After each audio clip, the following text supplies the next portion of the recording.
যে বুধবারের দিন ঘটনা ভাইরাল হলো কি করে শুক্রবারে? এটা কারা ধারণ করেছেন? এটা কারা এই কাজ করছেন? এটা নিশ্চয়ই রাষ্ট্রের অত্যন্ত গভীরে অথবা এমন ব্যক্তিরা করছেন যাদের সাথে আন্তর্জাতিক কোনো শক্তির সম্পর্ক রয়েছে। 5ই আগস্টের পর একটি ইসলামী দলের নেতা বলেছেন, আমরা আওয়ামী লীগকে ক্ষমা করে দেব, আমরা পার্শ্ববর্তী দেশ ভারতের সাথে সম্পর্ক উন্নয়ন করব। আমরা কি সেইটার কি আলামত দেখছি? আমরা জানি ওদের কাছে অনেক টাকা আছে, পয়সা আছে।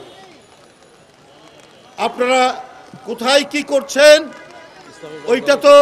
এইটা তো অজানা থাকবে না। যুবদলের সভাপতি আব্দুল মোনায়েম বলেছে, যাদেরকে ওখানে উন্মত্তভাবে সেখানে যে হৃদয় বিদারক ঘটনা, যে নির্মমভাবে সাগরকে হত্যা করা হলো, ভিডিওতে যাদের ছবি দেখা গেছে তাদের অনেকের নাম আপনার মামলায় এজাহারের মধ্যে নেই, তাদের নামে আসামি করা হয়নি। বিষয়টা তো অত্যন্ত গুরুত্বপূর্ণ, বিষয়টা তো অত্যন্ত গভীর। তাবেদার শক্তি নতুনভাবে এই দেশে তৈরি হচ্ছে, টার্গেট জাতীয়তাবাদী শক্তি, টার্গেট তারেক রহমান। এই কারণে এত অপপ্রচার।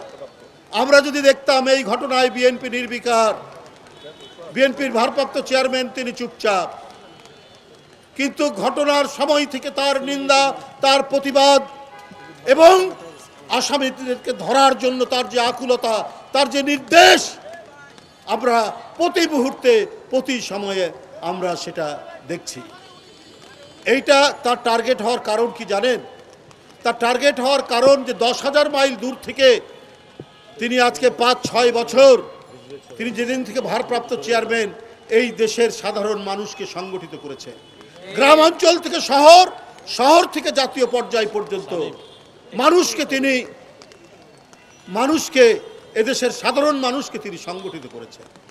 এই কারণে যত হিংসা কয়েকটি রাজনৈতিক দল, এই কারণেই যত প্রতিহিংসা।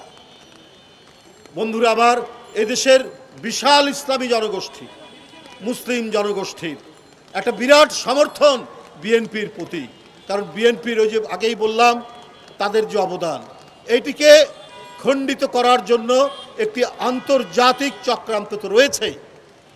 সেইখানে পা দিয়েছেন 2-1টি ইসলামী দল। এর মধ্যে একটা ইসলামী দল আমরা জানি যে এরা যুগ যুগ ধরে এরা আওয়ামী লীগ পন্থী, এরা পার্শ্ববর্তী দেশের পন্থী, তারাই সবচাইতে সোচ্চার।